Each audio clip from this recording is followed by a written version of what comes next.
Greetings, everyone. It's time to talk about punishment. All right, here we go. Well, I should probably hit this little button here. Yes, there we go. Okay, so the first thing we're going to talk about is decreasing behavior with punishment, right? So punishment is not really the opposite of reinforcement, but you have functionally an opposite in terms of how it looks on behavior. So it's the decreasing of a behavior by contingent application of a stimulus. Of course, we're talking about positive punishment there, all right? So we'll talk about that in a second. So my definition is a little bit off. That definition is more appropriate for positive punishment.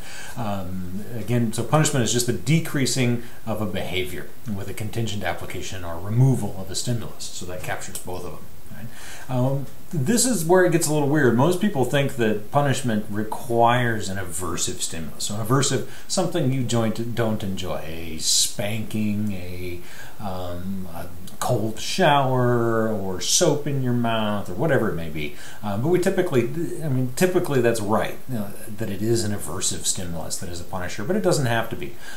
Sometimes in odd situations, something nice, something friendly can be a punisher, right? So we often call that patronizing. It's like, oh, you're patronizing me, okay?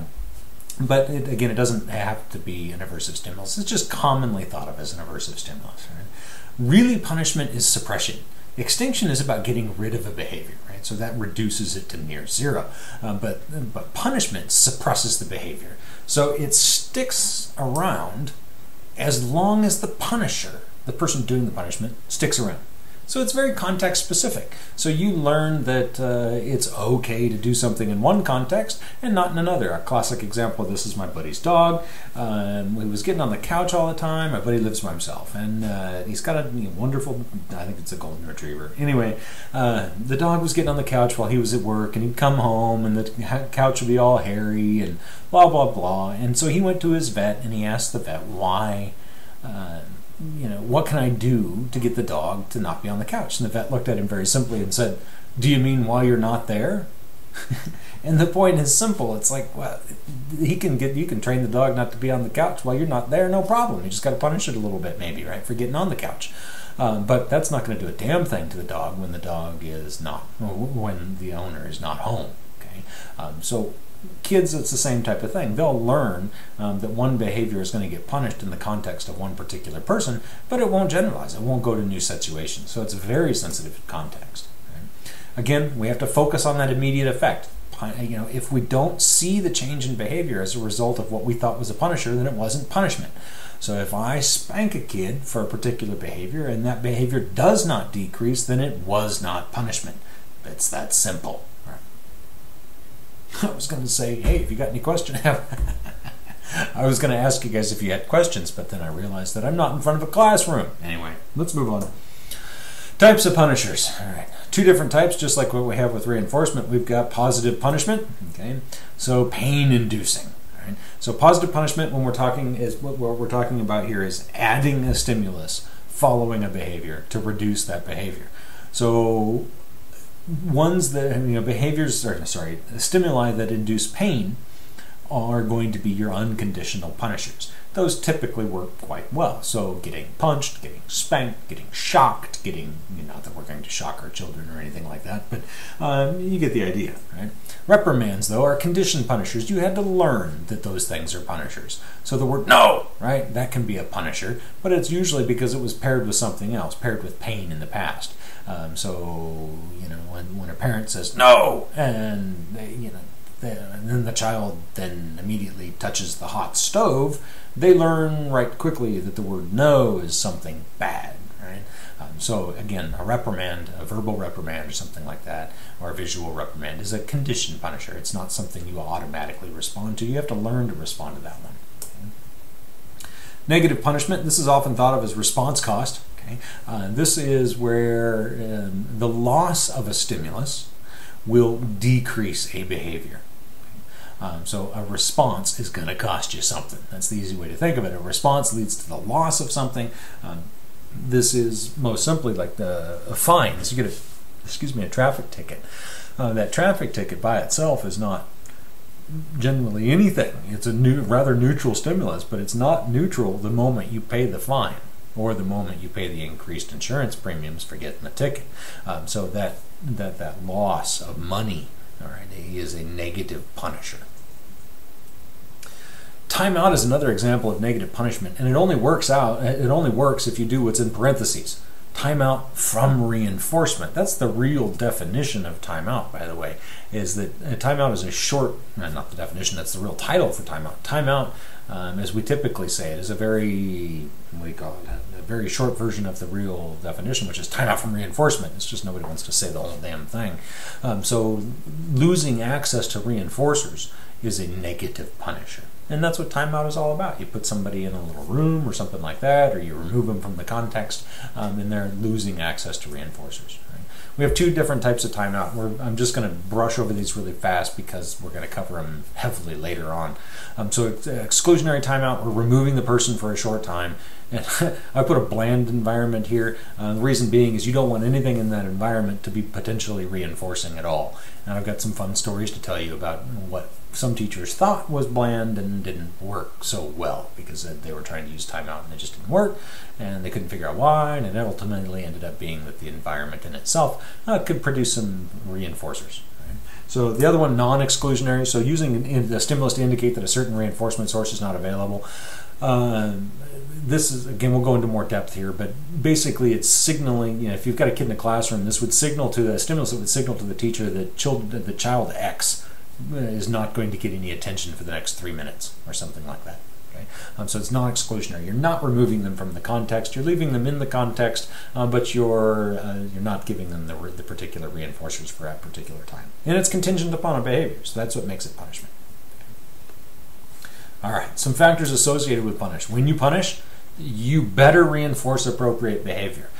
The problem with punishment is that it does not teach a new response. It only suppresses one. So it's not going to teach the kid or the person or the adult or whatever what to do in that situation. It's just saying this is not going to cut it. It's not telling you what does cut it. Right? So the response will come back once you remove that punisher. We often, the colloquial term for this is thinking, when we say that a kid is testing me or testing you, right? So they're finding out what's, if that punisher is still in effect. Oh, keep testing me, go right ahead, that type of thing. Gotcha. And that you're still going to punish the inappropriate behavior. But once that punisher is removed, the behavior just zips right back in place, the inappropriate behavior. Unlike extinction, where it's pretty much gone. Okay? It does, you do get the spontaneous recovery, of course, but generally speaking, it's gone. All right. So because we know about punishment, and we know that behavior, we need to reinforce appropriate behavior, and we know that punishment is context specific. Right? We have to address that issue, and we want to make sure that if we're going to use punishment, we're going to be consistent and quick with it. Right? And we'll talk about that here in a minute. So we're going to maximize the likelihood that the contingency will be implemented. In other words, we're saying build an appropriate response. So when we punish a particular response, we want to set up a scenario that allows the appropriate response to be selected for. So oftentimes when you are doing behavioral stuff and you're trying to correct a behavior, you may punish one, and then you say, here's what I want you to do in this scenario in the future so you don't get punished. In other words, you're giving them an SD. Develop a strong discriminative stimulus for appropriate responding. You're telling them what you want. And then you can reinforce for appropriate, and you replace that inappropriate behavior with an appropriate one. You guys should all be going, I get that. Right now, that's DRA. Exactly. In other words, when you're using punishment, you want to try to set up a DRA situation as well. Minimize the discriminative stimuli for the unwanted behavior. So if you're in an environment and inappropriate behavior is happening, figure out what is selecting that inappropriate behavior. If you got two kids that are sitting next to each other, they're always fighting, one of them's always getting in trouble, separate them. Right? Minimize that discriminative stimulus so you don't have to get the kid in trouble anymore. Basically, all you're doing then is setting up an appropriate response. You're setting up a different discriminative stimulus to select for the behavior you do want. Right? So you punish the inappropriate, and then you modify the environment to select for that desired behavior. And we also, at the same time, minimized the SD we minimize the SD for that unwanted behavior by moving the child away from their problem friend or whatever it is. Right? Also, we have to think about the reinforcers. The inappropriate behavior is being reinforced somehow, so you better identify how. So that otherwise the inappropriate behavior wouldn't be there. So maybe it's another student in the class is reinforcing the inappropriate behavior when kid X engages in that behavior. So you want to try to minimize that reinforcers as well. Again, when we talk about punishment and reinforcement together, what you see is that reinforcers win. Right? So you may be punishing a particular behavior, but if you don't address the reinforcers for that same behavior, then that behavior, the problem one, is going to continue. Right? The reinforcement will win. It's more powerful than punishment. That's just the nature of it. Right? So again, as with the slide shows, decrease one, increase another. So in other words, use your DRA stuff here. Feel free to punish, but also use your DRA. Okay? Other factors. Right? The intensity of a particular stimulus, okay, is important. This is kind of weird to talk about. It's hard to describe. So you read through it and see if I can make any sense here, right? Because I get a little confused when I even talk about this. The idea is you need to use an intense punisher, but not so intense that it's abuse. But if you use a punisher that's rather weak, right, then it's like a very mild spanking, mild slap on the hand. Then that is you're likely to habituate to that very quickly. So then in order for you to try to reduce the behavior the next time it happens, you're going to try something a little more intense and a little more intense, a little more intense. Ultimately, if you choose a very mild punisher at the onset, then the behavior will likely continue because it's not a very powerful punisher, right? And you'll end up using a more powerful punisher than what you would have needed to if you started out from the beginning with an intense one. So the intensity, it's kind of counterintuitive, but because you habituate to those mild punishers, you end up having to ramp it up, and you get more and more intense. But you could have started off with something rather intense from the beginning and been more effective. This is especially the case where the discriminative stimuli and the reinforcers are strong for inappropriate responding.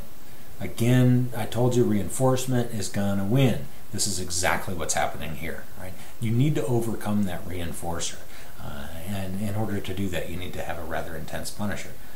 So again, to continue on with my point, if you do that previous, then a very weak stimulus will likely be effective. And what I mean by that is saying that if you do the stuff on the previous page, if you reduce those discriminative stimuli for inappropriate, if you decrease the reinforcers for appropriate, then a weak stimulus is going to be effective because there's no competing contingency there. It's not competing with itself, or the behavior isn't competing itself. Right? One of the last things you should never do, right, is pair a punisher with a reinforcer. Ever. Right? Because at that point, the reinforcers are dramatically going to win. Right? Attention is a classic example of this. Right? So a lot of times we try to punish an inappropriate behavior, but in the same sense, that's attention, so they're combined, and guess which one's going to win? The attention is going to be a reinforcer and not a punisher. Right? As a result, what we need to do is make sure that attention is provided for appropriate behavior, and not for inappropriate, and less for inappropriate behavior. And then when inappropriate behavior does happen, you can punish it. So it's that bad attention, right, if you will, or negative attention. And I hate using the term negative here because negative usually means in our field positive, added or removed. But in this case, we're talking about the moral stuff. So the getting in trouble type attention. For kids that don't get any attention, getting in trouble is reinforcing, right, because they're getting some attention overall. Right? So again, never pair those things. It'll backfire on you, guaranteed. More stuff. Add a discriminative stimulus for the punisher, an SDP, a discriminative stimulus for a punisher. Make the rule and make it known. Right? So if you engage in X, you will get in trouble. Right? You have a student handbook. That's exactly what this is about. If you cheat, you get a 0, you get kicked out of school. Done. Right? That's the rule for plagiarism. There's just like, no, that's the rule, so don't plagiarize, right? I remember classrooms growing up. We had teachers that put some rules on the board, and other, they put a lot of rules on the walls, right? And I remember one, we had warm fuzzies and cold pricklies. And cold pricklies, it was a bad statement or a mean statement. It would get you in trouble, and if you did those, you would lose recess, or you would get sent to the principal's office or something like that. But the idea is make it clear what the punisher is. So if we go back to the dog example in my buddy with the dog getting on the couch, he was a discriminative stimulus for punishment. So the dog would get off the couch when he came home, right, to avoid getting the punishment, or get off the couch as soon as he heard him come home, so the dog wouldn't get punished. Right? So make a rule and make it known. It works a lot better. Punish immediately. Don't wait for hours and hours and hours. You may be punishing desirable behavior. I think your book goes over an interesting example of this, but you can think about a dog that poops in the house or something during the day. Right? Then you come home, the dog approaches you at the door, greets you, and says, "Hi, how are you?" Right? Yeah, dogs don't say that, but you get the idea. The dog greets you, gets all excited, and then you smell the poo at the same time, and you punish the dog. Right? Well, guess what? You didn't punish the dog for pooping. You punished the dog for greeting you. Now, again, reinforcers are going to win out, so the dog may continue to show up and greet you, but you're likely punishing it for actually showing up and greeting you at the door and not punishing it for pooping. So catch them in the act and punish immediately. That's the idea. Right? Unlike reinforcement, continuous schedules are best. With punishment, every single time the behavior happens, get rid of it. Punish it. Stop that behavior. Why? Well, because if you don't, then you have set up an intermittent reinforcement situation. And as you know about intermittent reinforcement, it's more powerful than continuous reinforcement. So intermittent punishment really is intermittent reinforcement. Sometimes I'm getting punished for it, sometimes I'm getting reinforced for it, and that's going to backfire dramatically. So if you're going to punish something, punish it every single time. Don't allow somebody to get away with it now, and then, well, next time I'm going to punish you, and then after that, well, you get away with it this time, and so on and so forth. You're just going to actually strengthen the behavior when you do that. All right, ethics. I know, it's ethics. That's all right. It's not bad, especially when you're learning all these powerful tools. You want to be ethical with them. Punishment is controversial. This is a hot topic, especially today. You know, it's just one of those things that, especially in schools, can you punish, can you not? How you punish? You know, can you use timeout? Can you keep the kid off the recess thing? Can you spank them? You know, I know when I went to school, we had, I got spanked by my principal with a paddle. You know, I doubt that's going to be going on today. Right? It's controversial because it can border on abuse. Right? If you overdo it, it's abuse. So, I don't know. This is just one of those ones that you want to be cautious with it. I generally just tell people, don't even bother. Don't bother with punishment, unless it's some type of verbal punisher. And if you're in the schools, you're working with other people's kids without the express permission of that parent or that person's to tell you that it's okay to use punishment, then I wouldn't. Period. Just, they may be okay with timeout because they might not realize that's negative punishment, but I would just generally avoid punishment when working with other people's children. Right? Might be different for the parents in the class here because you're deciding what's right, and this is a tool that you can use. If a non-pain inducing alternative is available, use it. Pain is your last resort. Does it work? You bet. But do verbal reprimands work? Yeah. Okay. And depending on the family, depending on the individual, depending on the culture, sometimes those verbal reprimands are even bigger than pain. All right? Some cultures are very sensitive to things like shame. Right? So adding shame can be a huge punisher, and it's not pain. You didn't hurt the person physically. You may have hurted them a little emotionally, but that shaming sort of thing, like I'm ashamed of you, or I'm disappointed in you, or you have shamed the family, or you have embarrassed us, that type of thing. It's still punishment, and it may be very effective. But generally speaking, if you've got another alternative other than pain, use it. Response prevention can be useful, right, where you actually prevent a particular response from occurring, but it also prevents the appropriate responding from happening. So this is an extreme example here is prison. Right? You go to prison for doing something wrong. Maybe it's something like stealing a cake or something like that. Okay, you run into Costco, you run out, you steal the cake, blah blah. You may go to prison for that, not likely, but you get the example here.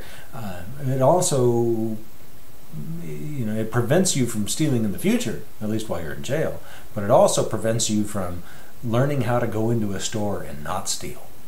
Okay, so it is problematic to do response prevention. I like response prevention for a lot of things, but this is one of the drawbacks of it.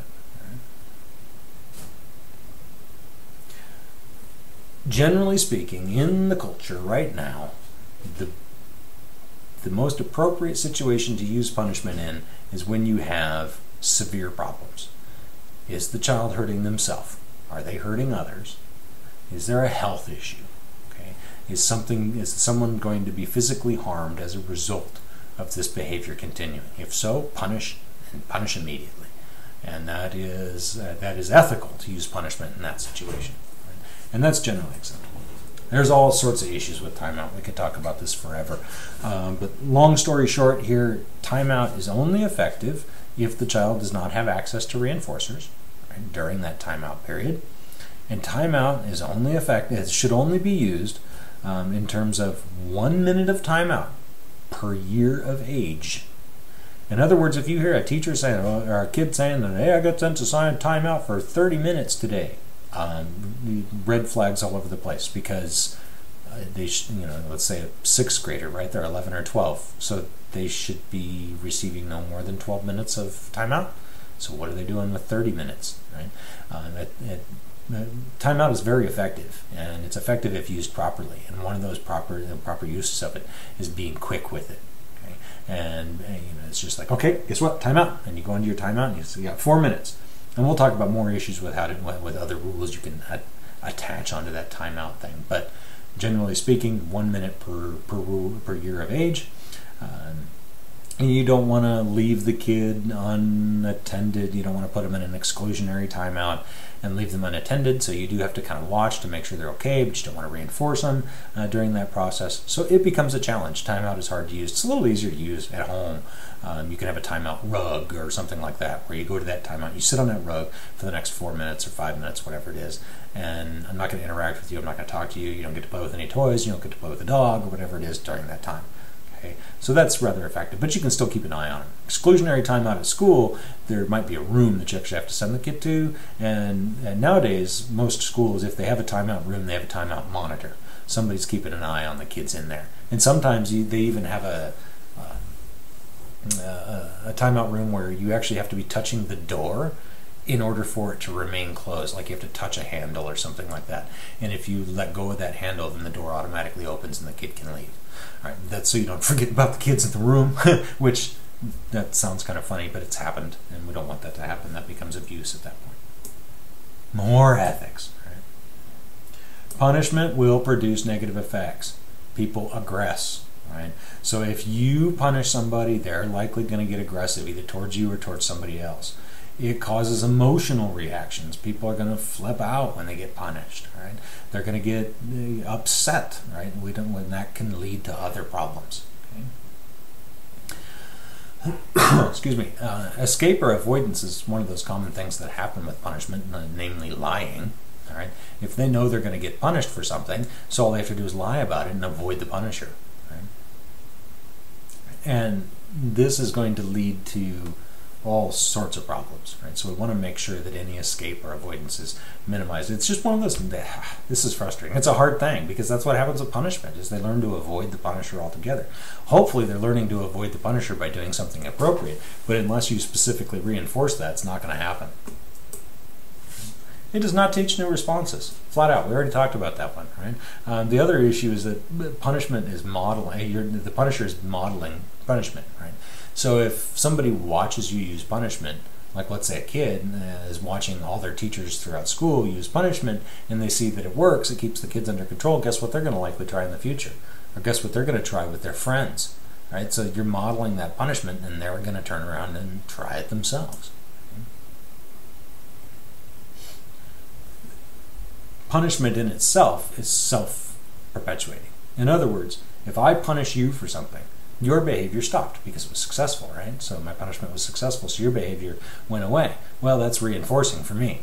It's negatively reinforcing for me, so it develops this nasty little cycle where I'm more likely to use punishment in the future because it gets me the results I want. The problem is, like I said above, it produces aggressive behavior, it does not teach new responses, and so on and so forth. So the punisher themselves are getting reinforced. And this is why when I say not done properly, I'm saying that you're not teaching new responses in the meantime. So you always got to teach that appropriate response as well as punishing the inappropriate one.